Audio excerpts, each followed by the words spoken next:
The axe came down with a crack that split the morning air, and Olivia Randall felt the satisfying give of pine beneath the blade as another log fell into two clean halves.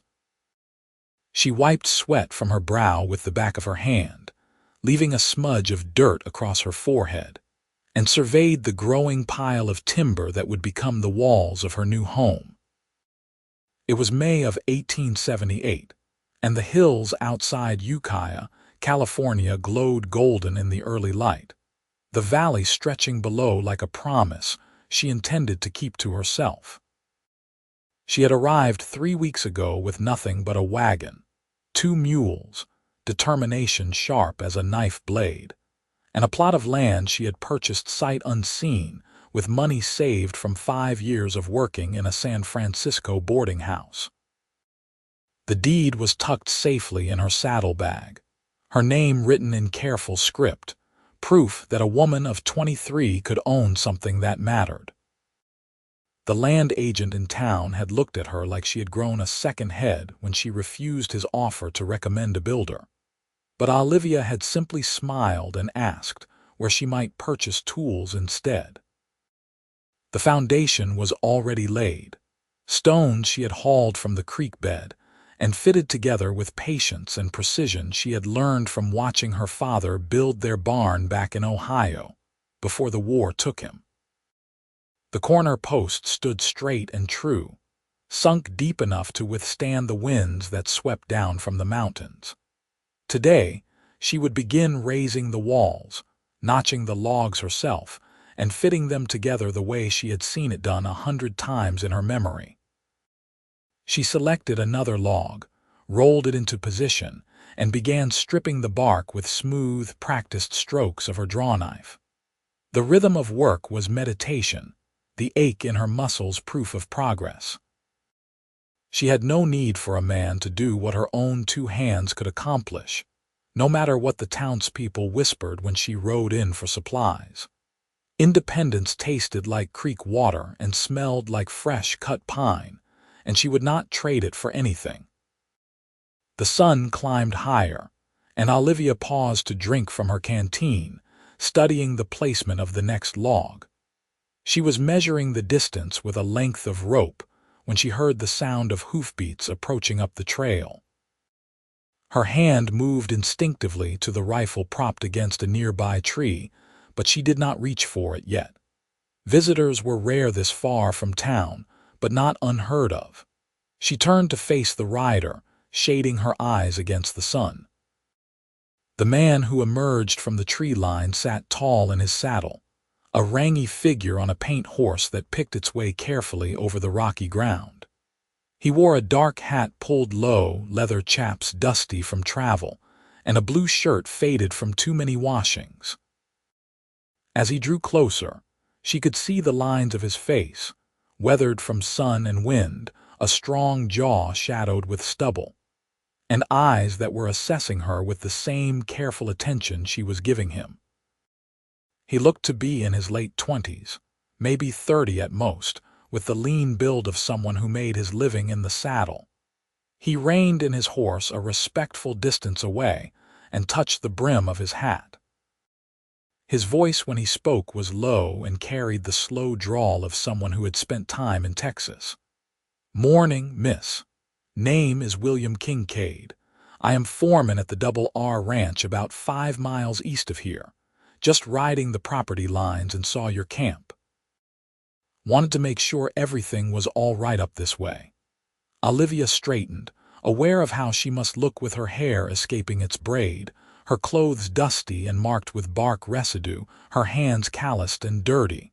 She lifted her chin anyway. "Olivia Randall. This is my land, legally purchased and recorded with the county.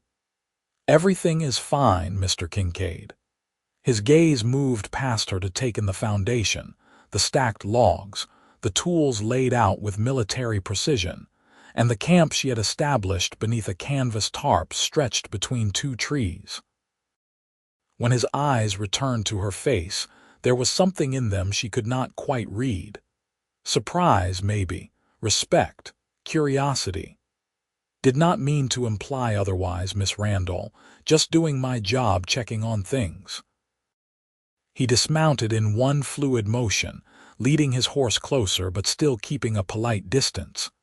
That is quite a project you have started here. It will be my home. She heard the defensiveness in her own voice and softened it deliberately. The man had been polite enough, after all. I plan to have the cabin finished before the rainy season. William Kincaid looked at the foundation again, then at the pile of logs, then back at her. You are building this yourself? I am. The foundation work looks solid. You know what you are doing. It was not a question, but she answered anyway. My father was a builder. I learned from watching him and from doing the work alongside him when I was old enough to hold tools. Something shifted in his expression, a warming that reached his eyes. That is a rare thing. Most people around here, they hire out that kind of work. I am not most people, Mr. Kincaid. A smile tugged at the corner of his mouth, quick and genuine. I can see that, Miss Randall. I can surely see that. He glanced at the sun, then back at her. I should let you get back to your work. Just wanted to introduce myself, being as we are neighbors of a sort. The ranch house is about an hour's ride east if you follow the creek. If you ever need anything, tools or supplies, or just want to know you have got someone nearby, you are welcome to come calling. There was nothing improper in the offer, nothing that suggested he expected anything in return. Olivia found herself nodding. I appreciate that. Thank you. He swung back into the saddle with the same easy grace and settled his hat more firmly on his head. Good luck with your building, Miss Randall. That is going to be a fine cabin when you are done. It will be, she agreed, and watched as he turned his horse and headed back down the trail the way he had come. She stood there longer than necessary, watching until he disappeared into the trees, then shook herself and returned to her work. A cowboy foreman was none of her concern. She had walls to raise. But as she worked through the afternoon, notching logs and hauling them into place with a system of ropes and leverage that would have made Archimedes proud, she found her thoughts drifting back to William Kincaid more than once. There had been no judgment in his eyes when he looked at her, no condescension in his tone. He had assessed her work like someone who knew quality when he saw it, and had spoken to her like an equal. In her experience, that was rare enough to be remarkable. By the time the sun began its descent toward the coastal mountains, she had 3 courses of logs in place on the front wall, fitted and notched so tightly that rain would not find its way through. Her shoulders ached and her hands were raw despite her gloves, but satisfaction warmed her more thoroughly than any fire. She was doing this. She was actually building her own home with her own 2 hands, and it was going to stand. She made camp as the light faded, building up her fire and heating beans and salt pork in her small pot. The night sounds of the California hills rose around her, crickets and distant coyotes, the rustle of wind through the oaks. She ate slowly, too tired to taste much, and rolled into her bedroll beneath the canvas tarp as stars emerged overhead. Sleep came quickly, deep and dreamless. The next days fell into a pattern worn smooth by repetition. Up with the dawn, breakfast of coffee and whatever she could cook quickly. Then hours of steady work raising the walls log by log. The cabin began to take shape. A rectangle 20 feet by 16, large enough for a main room and a sleeping area, with space for a stove and a table, and all the life she planned to build here. She worked alone, measuring twice and cutting once, taking her time to ensure each joint was tight and true. A week after William Kincaid's first visit, she was on the roof framing when she heard hoofbeats again. She climbed down carefully and found him sitting his horse at the edge of her clearing, a pack mule beside him laden with supplies. "Miss Randall," he greeted, touching his hat. "Brought you something." She approached warily, wiping her hands on her canvas work trousers. "I did not order any supplies, Mr. Kincaid."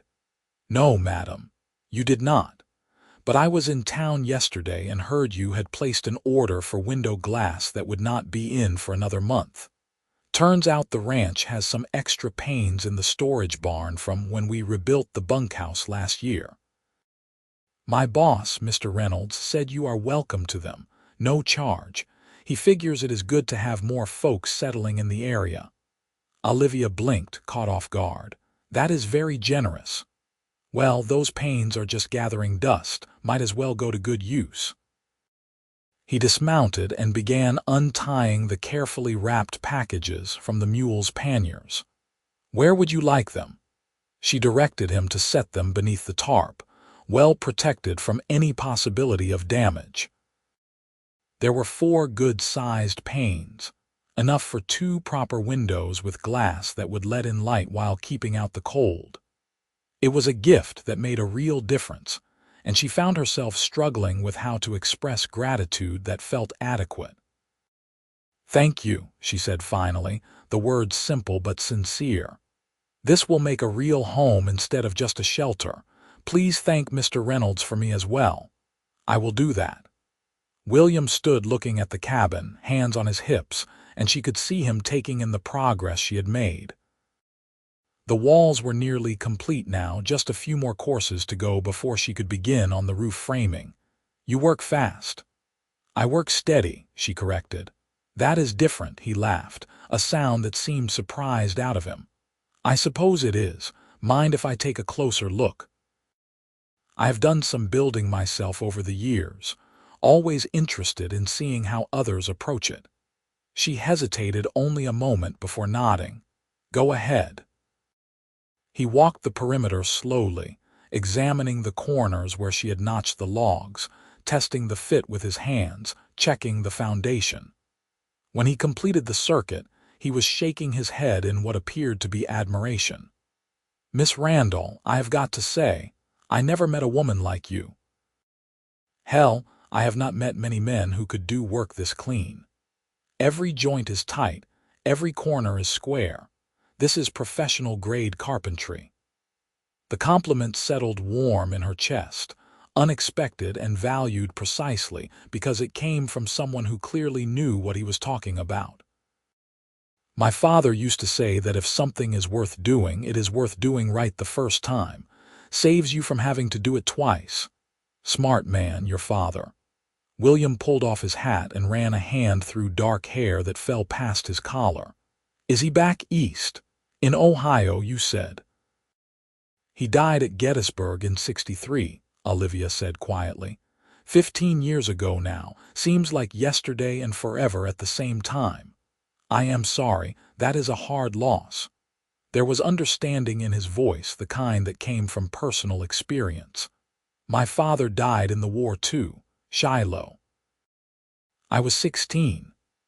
They stood in silence for a moment, 2 strangers bound by the common grief of a generation.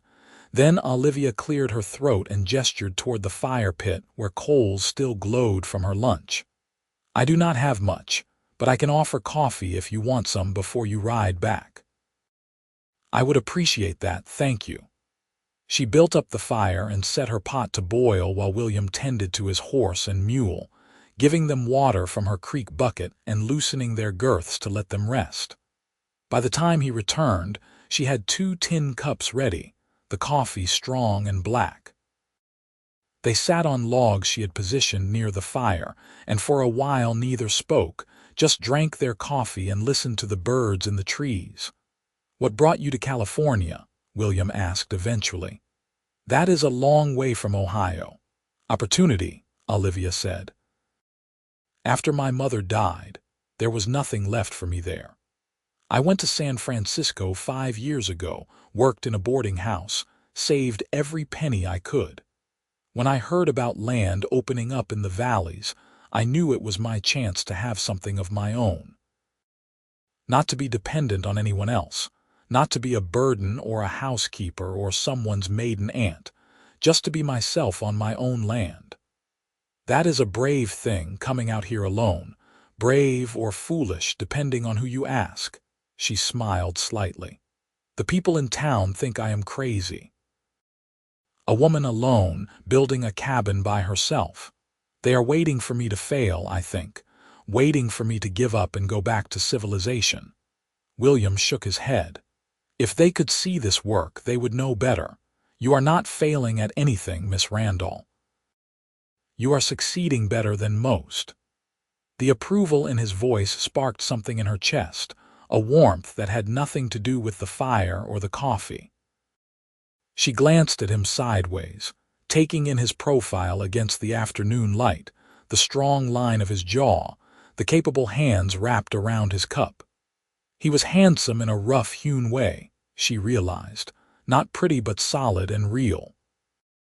And he was looking at her work, at her, with respect that made her feel seen in a way she had not experienced in longer than she could remember. "What about you?" she asked. "How did you end up in California, drifted here after the war?" "Worked cattle drives up from Texas for a few years, then decided I wanted something more stable. Mr. Reynolds hired me on as foreman 8 years ago, and I have been here since. It is good country, good work. I have got a little house on the ranch property, manage about 30 hands, oversee the herd. It is a good life."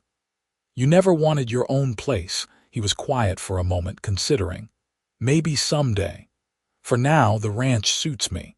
I have got responsibility without all the risk. And Mr. Reynolds is a fair man to work for, pays well, treats his people right. That counts for a lot." They talked until the sun began to sink, low, easy conversation that ranged from the best way to cure fence posts to the politics in San Francisco to the quality of this year's grass. Olivia found herself relaxing in a way she rarely did with people, letting her guard down enough to laugh at his stories about stubborn cattle and the antics of the younger ranch hands. William had a dry wit that caught her by surprise, and a way of listening that made her feel heard. When he finally rose to leave, stretching stiff muscles and reaching for his hat, he paused before mounting up. "Miss Randall, I know you value your independence and I respect that. But if you ever need a hand with the heavy work or just want someone to check on you now and then, I hope you will let me know. No strings attached, just neighbors helping neighbors." Olivia stood, brushing dust from her trousers. "I appreciate that, Mr. Kincaid, truly. And if you are ever riding this way again, you are welcome to stop for coffee. I will take you up on that." He swung into the saddle and gathered his reins, then looked down at her with an expression she could not quite read. "You are building something special here. I hope you know that." "I am trying," she said softly. "You are succeeding," he corrected, and with a touch of his hat he was gone, the mule trailing behind him down the trail. Olivia stood watching until she could no longer hear the hoofbeats, then turned back to her cabin. The walls stood solid in the fading light, and the wrapped window glass gleamed where it lay protected beneath the tarp. She ran her hand along the smooth wood of the nearest log, feeling the grain beneath her palm, the reality of what she was creating. But mixed with the satisfaction was something else now, something she had not expected when she came to this valley.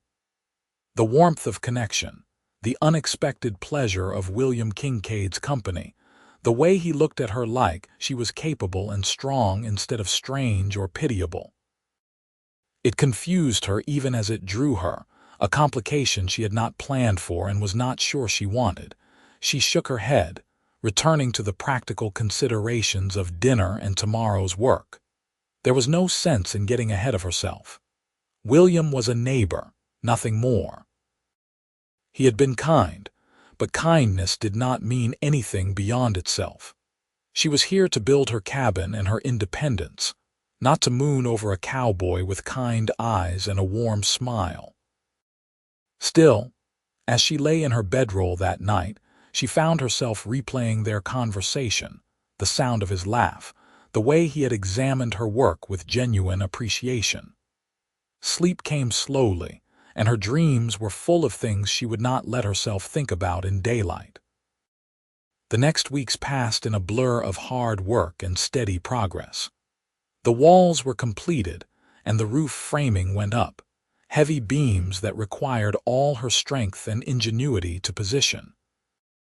She built a system of pulleys and used her mules for the heaviest lifting, working slowly and carefully to ensure nothing fell or shifted dangerously. It was exhausting, sometimes frightening work, balanced on beams high above the ground, but she persisted until the frame stood complete and true. William rode by twice more in those weeks, once to check on her progress, and once bringing a gift of fresh venison from a deer he had shot. Each time they talked, easy and comfortable, sharing coffee and conversation like old friends. He offered advice when she asked for it, but never presumed to tell her how to do her work. Instead, he listened to her plans and asked thoughtful questions that helped her clarify her own thinking. More than once, his suggestions saved her time or effort, small adjustments to her approach that came from his years of practical experience. She found herself looking forward to his visits, listening for hoofbeats, when she should have been concentrating on her work. It was a dangerous distraction, she knew, but she could not seem to help it. There was something about William Kincaid that drew her, a steadiness and quiet strength that called to something deep in her own nature. He was a man who knew his own worth without needing to prove it, who could appreciate her capabilities without feeling threatened by them. And he was handsome. She could admit that now, at least to herself in the privacy of her own thoughts. Handsome in the way of working men, with strong shoulders and capable hands and eyes that crinkled when he smiled. She caught herself watching the way he moved, economical and efficient, nothing wasted. The way he sat his horse like he had been born in the saddle. The way his voice dropped low when he was thinking something through. She was attracted to him. That was the truth of it, plain and undeniable. And if she was reading the signs correctly, he felt something for her too. She saw it in the way his gaze lingered on her face, the way he found excuses to ride past her property, the way he leaned in when they talked like he did not want to miss a single word. It thrilled her and terrified her in equal measure. She had not come to California looking for romance. She had come looking for independence, for the freedom to live life on her own terms without answering to anyone. A man, even a good man, meant compromise and accommodation. It meant making her choices in consultation with someone else's needs and wants. It meant risking the autonomy she had worked so hard to claim, but it also meant companionship, partnership, someone to share the burdens and the joys, the work and the rewards, someone to laugh with on good days and lean on during hard ones, someone who saw her truly and valued what he saw. She did not know what to do with the wanting that had taken root in her chest, tender and insistent as spring growth. So she did what she always did when confused. She worked. She laid the roof boards and covered them with split shakes, overlapping them carefully to shed water. She cut openings for the windows and fitted the precious glass, sealing the edges with putty she made herself. She built a door from planks she had planed smooth, hanging it on iron hinges she had purchased in town. She chinked the gaps between the logs with a mixture of mud and moss that would dry hard as concrete. By mid-July, the cabin was weatherproof and nearly complete. She stood back one evening to admire it, this house she had built with her own 2 hands, and felt pride swell so large in her chest she thought she might float away with it. The cabin stood solid and square, the windows gleaming in the sunset light, the door hung straight and true. It was not fancy, but it was hers. Every board and beam, every joint and corner. Hers. She was planning the interior work, mentally arranging furniture she had not yet built, when William rode into her clearing at a pace faster than usual. She turned at the sound and felt her stomach clench at his expression. Something was wrong. He dismounted quickly and strode toward her. "Miss Randall, I am glad I caught you. There is a big storm moving in from the coast. Should hit tomorrow evening, maybe sooner. I wanted to make sure you knew, make sure you are prepared." Olivia glanced at the sky, which was still clear and blue, then back at William. "How do you know?" "Some of the hands came in from the western pastures this morning. They saw the clouds building over the ocean, and the wind has shifted. We have been here long enough to read the signs. This one is going to be bad. Heavy rain, high winds. Your cabin should hold fine, but I wanted to make sure you have supplies in case you get stuck up here for a few days." She mentally inventoried her stores. Plenty of beans and salt pork, flour for bread, coffee. "I should be fine. The roof is solid and I have got enough food." "What about firewood? You will want to stay dry, and if the rain is as heavy as I think it will be, you will not want to be out gathering wood in it." He had a point. She had a good stack of firewood, but not enough to last through multiple days of rain. "I will cut more today and tomorrow morning. I can help with that." He was already turning toward his horse to unsaddle it. "Let me tie up my horse and we can get started. 2 people can cut twice as much wood in half the time." Olivia opened her mouth to say she could manage on her own, but closed it again. This was practical help, freely offered, and she was wise enough to accept it when needed. "Thank you. I would appreciate that." They worked together through the afternoon and into the evening, felling dead trees and cutting them into stove lengths, splitting the rounds into pieces that would dry quickly. William worked with the easy rhythm of long practice, his axe rising and falling with metronomic precision. Olivia matched his pace, and together they built up a stack of firewood that would last a week or more. As darkness fell, William showed no sign of leaving. Instead, he built up her fire and began preparing dinner from supplies he had brought in his saddlebags. "I hope you do not mind, but I think I should stay the night, just to make sure everything is secure before the storm hits. I can sleep out here by the fire if you prefer." Part of Olivia wanted to send him away, to prove she needed no one. But the larger part, the part that was tired and hungry and grateful for his company, won out. "You can sleep inside. There is plenty of room and the cabin is finished enough to be comfortable. I will not have you sleeping in the rain when there is shelter available." William looked at her for a long moment, searching her face for something. Whatever he found there seemed to satisfy him. "Thank you. I appreciate that." They ate together in the gathering darkness, beans and bacon and the last of the bread she had baked 2 days ago. The meal was simple but satisfying, and the conversation flowed easily between them. When they were done, William banked the fire while Olivia spread her bedroll on one side of the cabin's interior. He laid his on the opposite side, a respectful distance that made clear he understood the boundaries of propriety. But as they lay in the darkness, listening to the first wind beginning to stir in the trees, Olivia found herself wishing those boundaries were less rigid. She was intensely aware of William's presence, the sound of his breathing, the warmth of another human being sharing her space. It would have been so easy to cross that distance, to seek comfort and connection in the night. But she did not move, and neither did he, and eventually she drifted into restless sleep. She woke to the sound of rain on the roof, a steady drumming that filled the cabin with white noise. Gray light filtered through the windows, and she could see William already up, feeding wood into the small stove she had installed just days before. He glanced over as she sat up, and his smile was warm. "Morning. Storm hit about an hour ago. Looks like we are in for a good soaking." Olivia rose and went to the window, peering out at the rain that fell in sheets, turning the clearing into a muddy expanse. The creek would be rising already, and the trail down to the valley would be treacherous. "Looks like you were right to stay." Looks like you were right to build such a solid cabin, he countered. Not a drop coming through that roof. You did good work here, Miss Randall. Olivia, she said impulsively.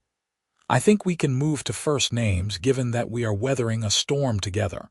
His smile widened. Olivia. And I am William, though most people call me Will. Will, she tested the name, liking the feel of it in her mouth. Thank you for staying, for helping with the firewood, for checking on me. I appreciate it more than I can say. It is my pleasure. He poured coffee and handed her a cup. Besides, I am not sure I could have ridden back even if I wanted to. That trail is going to be a river by now. They were trapped together then for the duration of the storm. The thought should have made Olivia nervous, but instead she felt a secret thrill. A full day or more with Will's company. No interruptions. No need to ride away before dark. Just the two of them and the rain and the cabin she had built. They spent the morning talking, deep conversations that ranged far beyond the polite surface they had maintained before. Will told her about his childhood in Texas, the ranch where he had grown up, his mother who had died when he was young and the stepmother who had been kind but distant. He told her about the war, though his voice went quiet and strained when he spoke of it, and she understood there were things he had seen that could not be put into words. In turn, she told him about her life in Ohio, her father's woodworking shop, the way her mother had taught her to read and figure and think for herself. She told him about the years after the war, watching her mother fade from grief and loneliness, the way the farm had failed without her father's hands to work it. She told him about San Francisco, the boarding house, the men who had propositioned her thinking she was available for more than just serving meals, the way she had saved and planned and dreamed of a place that would be wholly hers. You have that now, Will said, gesturing at the cabin around them. You built it with your own hands. That is an incredible thing, Olivia. Most people dream their whole lives without taking action. You made it real. I had to, she said simply. I could not live any other way. I tried being what other people wanted, being quiet and small and acceptable. It nearly killed me. This, she swept her hand to encompass the cabin, the land beyond. This is me being fully alive. Will leaned forward, his eyes intense. I understand that. When I came west, I was running from what I had been, trying to find something that felt right. The ranch gave me purpose, gave me work that mattered. But I have always known there was something more waiting. I just did not know what it was until recently. What is it? Olivia asked, her voice barely above a whisper. He held her gaze, and she could see vulnerability there, hope mixed with fear. I think it might be you. The words hung in the air between them, enormous and undeniable. Olivia's heart hammered in her chest, and her mouth went dry. She should say something, should respond, but her throat had closed around any words she might have found. Will continued, his voice low and steady. I know we have not known each other long. I know you value your independence, and I respect that more than you might believe. But Olivia, from the first moment I saw you standing in this clearing with an axe in your hand and determination in your eyes, I have not been able to stop thinking about you. You are the strongest, most capable, most fascinating woman I have ever met. And if there is any chance you might feel something for me too, I would like to explore what that might mean. Olivia found her voice finally, though it came out shakier than she would have liked. I do feel something. I have been trying not to because it complicates everything. But yes, I feel it too. Relief and joy broke across Will's face like sunrise. Then we will figure it out, together. I am not asking you to give up anything you have built here. I am not asking you to be anything other than who you are. I am just asking for a chance. A chance, Olivia repeated, testing the concept, to see what this might become. Exactly. She studied him.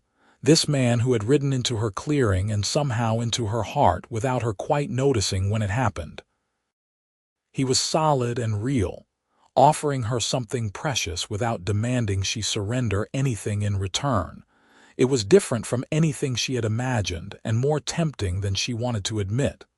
"All right," she said finally. "A chance." Will's smile could have lit the dark cabin brighter than any lamp. He reached across the space between them and took her hand, his palm warm and calloused against hers. The touch sent electricity up her arm, and she found herself smiling back, helpless against the happiness welling up inside her. They sat like that for a long moment, hands clasped, while the rain drummed on the roof and the world outside faded to nothing. Then Will released her hand and sat back, though his eyes never left her face. "Tell me about your plans for the cabin. What comes next?" She was grateful for the shift to safer ground, though part of her mourned the loss of his touch. "I need to build furniture. A proper bed frame, a table and chairs, shelves for storage. I want to partition off the sleeping area for privacy. And I need to dig a proper root cellar before fall, somewhere to store vegetables and preserved food." "I could help with that," Will offered. "The furniture building especially. I have done a fair bit of woodwork over the years, made most of the furniture in my house. You would not mind." "Mind? Olivia, I would love to.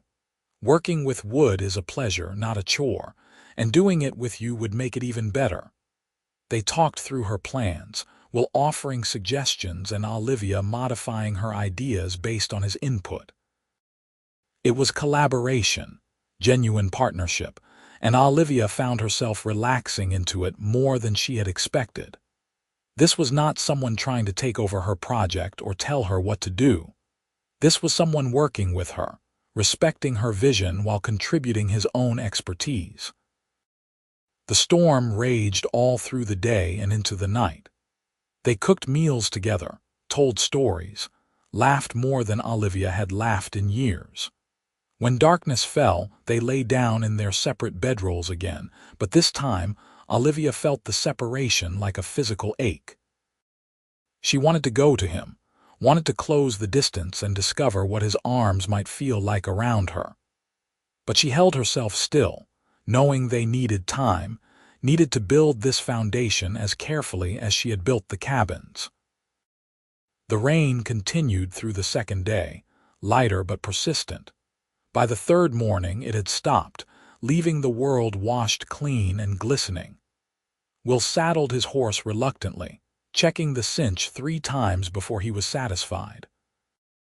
Olivia stood beside him, equally reluctant to see him go. "I will come back in a few days," Will said. "Bring some wood for the furniture building if that is all right with you." "I would like that," Olivia said softly. He reached out and tucked a strand of hair behind her ear, his fingers lingering against her cheek.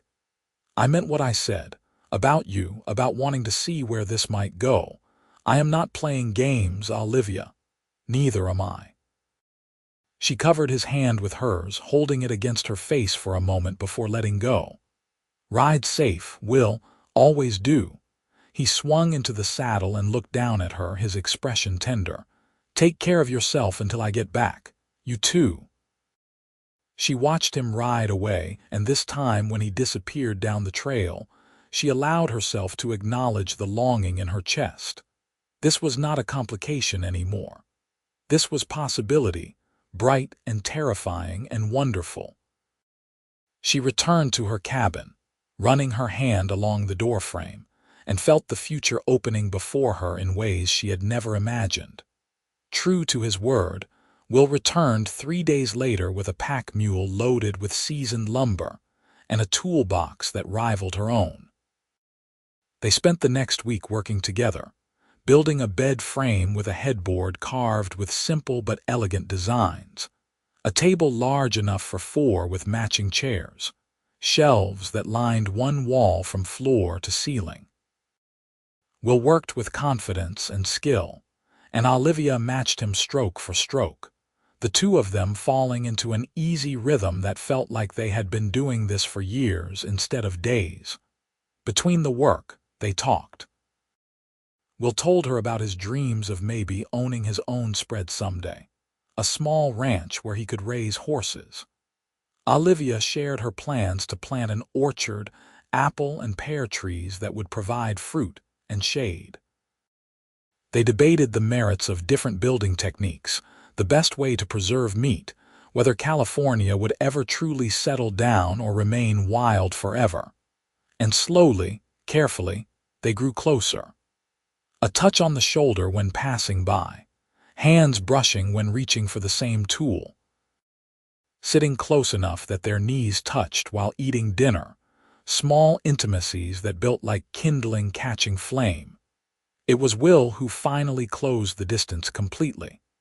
They were sitting outside on a warm evening in early August, watching the stars emerge in the darkening sky. The furniture was finished, the cabin fully complete, and there was a satisfaction in the air like completion. Will had been quiet for a while, just sitting beside her before he spoke. "Olivia, I need to tell you something." She turned to look at him, concerned by the seriousness in his voice. "What is it?" "I am falling in love with you." The words were simple, direct, and absolutely sincere. "I think I have been since the day I met you, but I know it now for certain. You are everything I did not know I was looking for, and I want you to know that before this goes any further. I want you to have all the information before you decide what you want." Olivia's breath caught in her throat. Her heart was racing, and she felt dizzy with the magnitude of what he had just said. Love. He loved her, and the truth was, she loved him too. It had crept up on her so gradually she had not recognized it until this moment, but now that she looked, it was undeniable. "I love you too," she whispered. "God help me, Will, I love you too." His smile was brilliant, and then he was leaning in, giving her time to pull back if she wanted, but she did not want to. She met him halfway, and their lips touched for the first time, gentle and sweet and perfect. The kiss deepened, and Olivia felt something unlock in her chest, a door opening to possibilities she had not let herself consider. This was what it felt like to be chosen, to choose in return, to build something together that was stronger than anything either could create alone. When they finally pulled apart, both breathing hard, Will rested his forehead against hers. "I want to marry you, Olivia. I want to build a life with you, here on your land or wherever you want to be. I want to wake up next to you every morning and fall asleep beside you every night.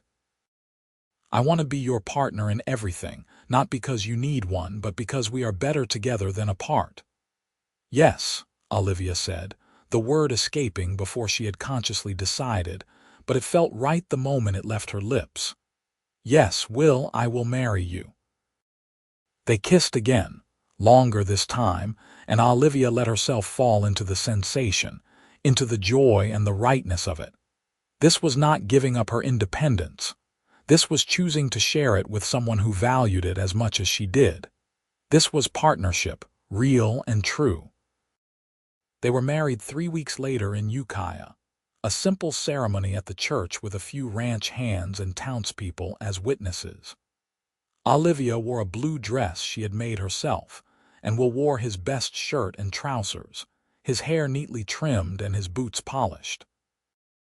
They spoke their vows in strong, clear voices, promising to love and honor and cherish each other through whatever might come. After the ceremony, they rode back to the cabin together, Will's belongings loaded on a pack horse. He had given notice at the ranch, and Mr. Reynolds had been gracious about it, even helping Will purchase a small herd of horses that would be the start of their own breeding operation. The cabin that Olivia had built with her own 2 hands would now house both of them, and together they would build the rest. That first night as husband and wife, lying together in the bed they had built, Will traced patterns on Olivia's bare shoulder and spoke softly in the darkness. "I never met a woman like you. I do not think there is another woman like you in the whole world, strong and capable and absolutely yourself. I am the luckiest man alive." Olivia turned in his arms and kissed him, pouring all her love and hope into the gesture. "We are both lucky. We found each other and we get to build something real together. That is more than most people ever have." "That is everything," Will agreed and pulled her close. The years that followed were not always easy, but they were good. They built a barn and corrals for the horses, and Will's eye for quality stock proved as sharp as advertised. Their small herd grew, and they developed a reputation for well-trained horses that sold well to ranchers and the army alike. Olivia planted her orchard and tended a large garden, preserving food for the winter and selling the surplus in town. Together they added a second room to the cabin, a real bedroom that gave them privacy and space. 3 years after their wedding, Olivia gave birth to a son they named James, a squalling red-faced baby who had Will's dark hair and Olivia's stubborn chin. Will cried when he held his son for the first time, overcome with joy and terror in equal measure. Olivia, exhausted but triumphant, watched her husband cuddle their baby and felt her heart expand to hold even more love than she had thought possible. 2 years after James came a daughter they named Sarah, smaller and quieter than her brother, but with a will of iron from the start.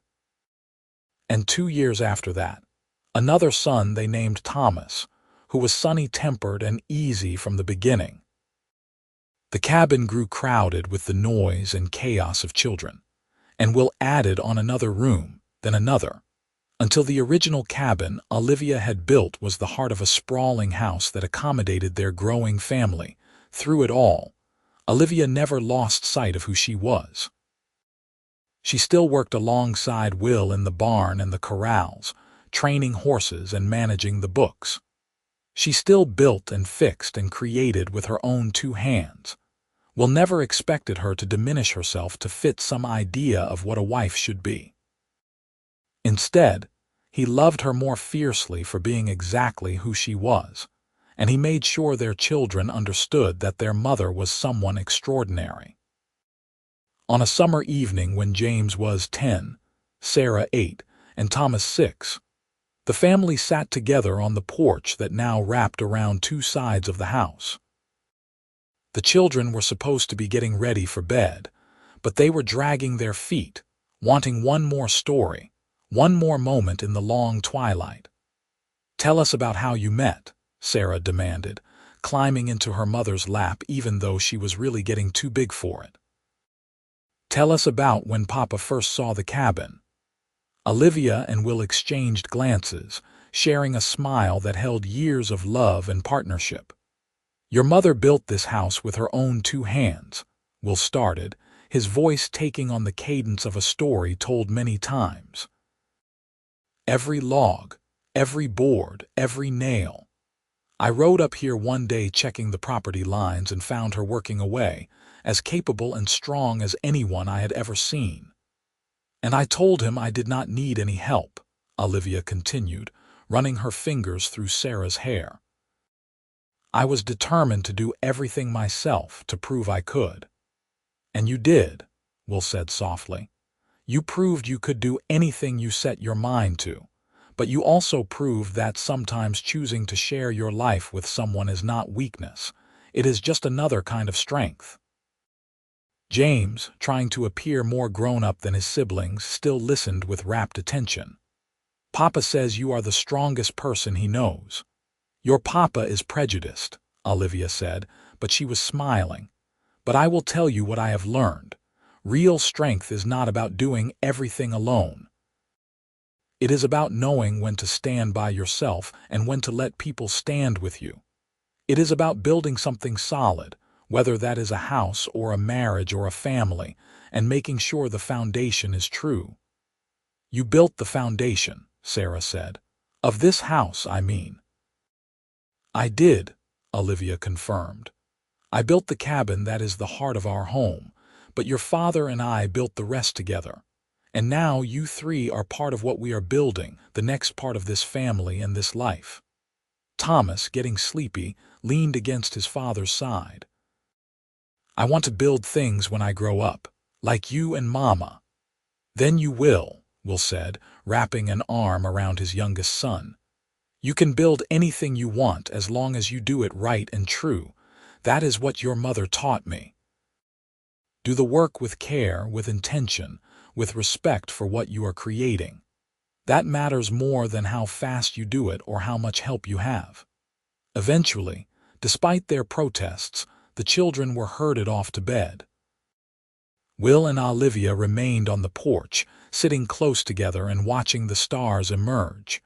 Will's arm was around Olivia's shoulders, and she leaned into his warmth, comfortable and content. "You ever regret it?" Will asked quietly. "Giving up that independence you fought so hard for?" Olivia turned to look at him, seeing the man she loved backlit by lamplight from the windows, strong and solid and hers. "I did not give it up. I chose to share it. There is a difference. I still own this land. I still build and create and make my own choices. But now I get to do it with you beside me, and that makes everything richer, better, more complete." "I never met a woman like you," Will said, echoing his words from so many years ago, "and I fall more in love with you every single day." "Good," Olivia said and kissed him. "Because you are stuck with me now. For better or worse, remember." "For better or worse," Will agreed. "And it has been almost entirely better." They sat together as the night deepened, two people who had found each other in the wild country of California and built something that would last.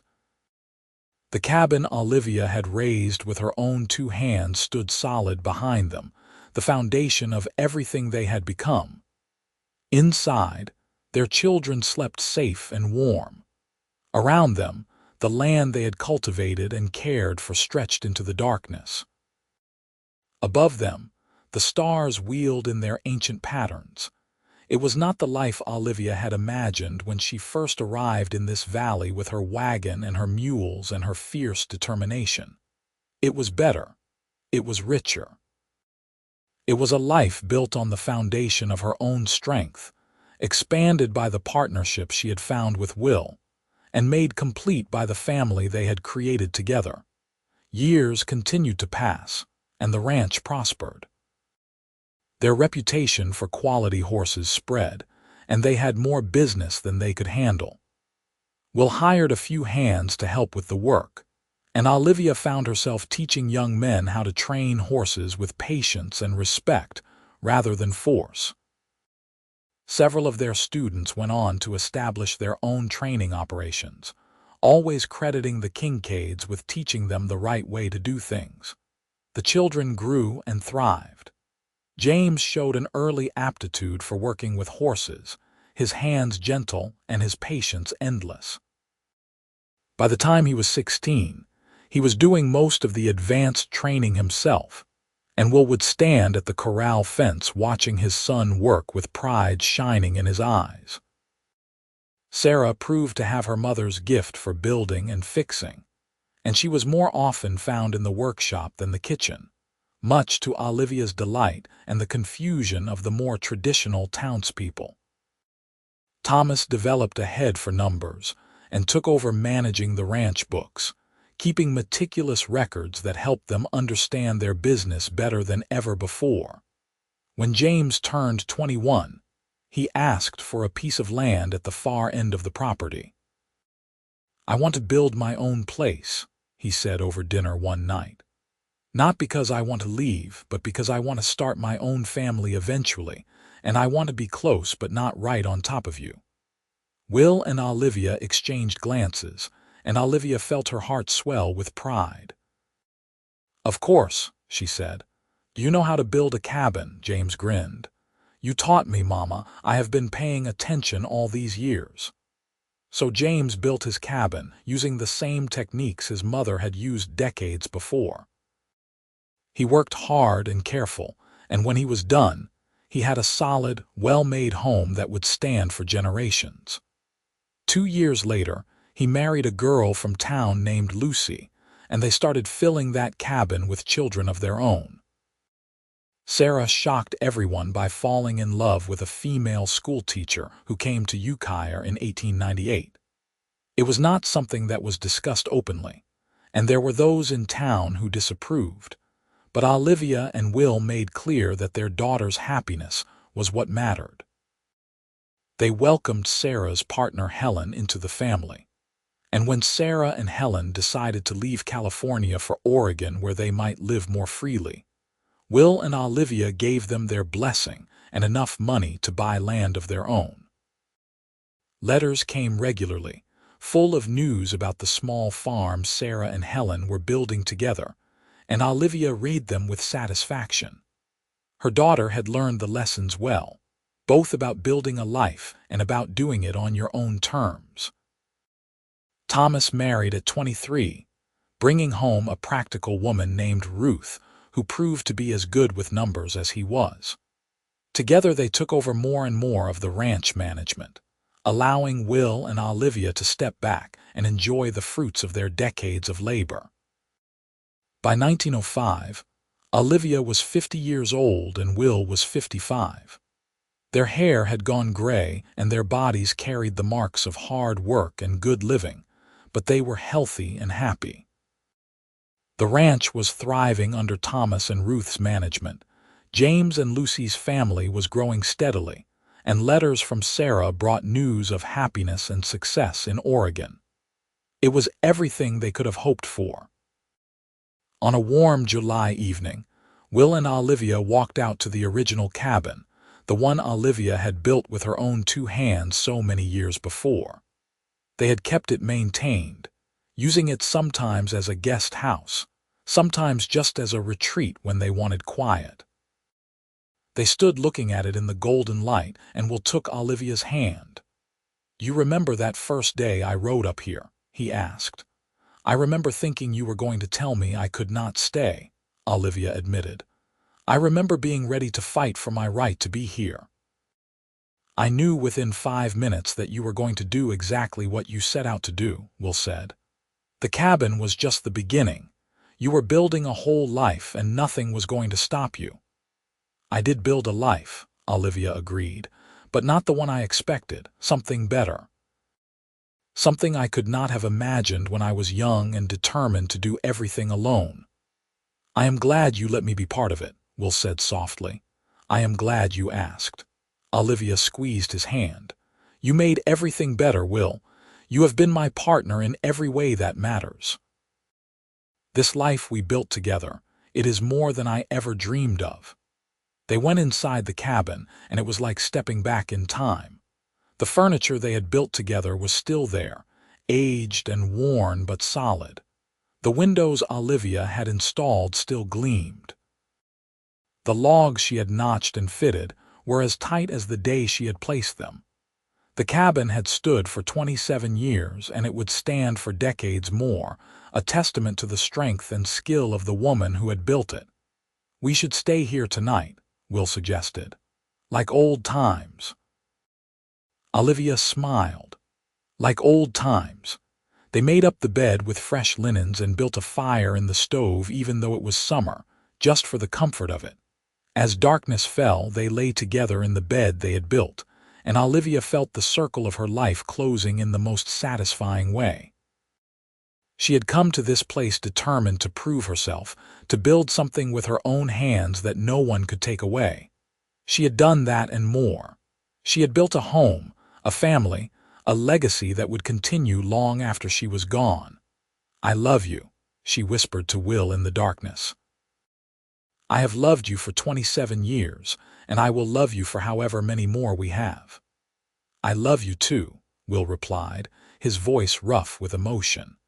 "You are the most remarkable woman I have ever known. You built this cabin with your own 2 hands, and you built our life the same way. With strength and determination, and more heart than should fit in one person." They held each other close, and outside the cabin, the California night sang with crickets and distant coyotes. The land they had worked stretched around them, the ranch they had built together. the family they had raised. All of it stemmed from this place, this cabin, this choice Olivia had made so long ago to build something of her own. More years passed, good years filled with grandchildren and great-grandchildren, with work that was now more joy than necessity, with the deep satisfaction of a life well lived. Will and Olivia grew old together, their bodies slowing but their minds sharp, their love only deepening with time. When Will died peacefully in his sleep at the age of 72, Olivia mourned him deeply, but without despair. They had had 44 years together, years of partnership and love and building something that mattered. She knew she was lucky to have had him for so long, to have been loved so well and so completely. She lived another 8 years after Will's death, still active and engaged with the ranch and the family. She taught her grandchildren and great-grandchildren the skills she had learned so long ago, passing on the knowledge of building and creating with care and intention. She told stories about the old days, about riding into the valley alone and determined, about building the cabin log by log, about the cowboy who had ridden up one day and changed everything. When Olivia died in her sleep at the age of 78, surrounded by family in the house that had grown from the cabin she built, the whole county mourned. She had become something of a legend in her lifetime, the woman who had built her own cabin and lived life on her own terms. Her obituary in the Ukiah newspaper called her a pioneer, a builder, a woman ahead of her time. But to her family, she was simply grandmother, the strong woman who had taught them that they could do anything they set their minds to, that building something with care and intention mattered more than doing it fast, that choosing to share your life with someone was not weakness but another kind of strength. The cabin she had built with her own 2 hands stood for another 50 years, maintained by her descendants who understood that it was more than just a building. It was a symbol of what one determined woman could accomplish, of the foundation upon which an entire family had been built.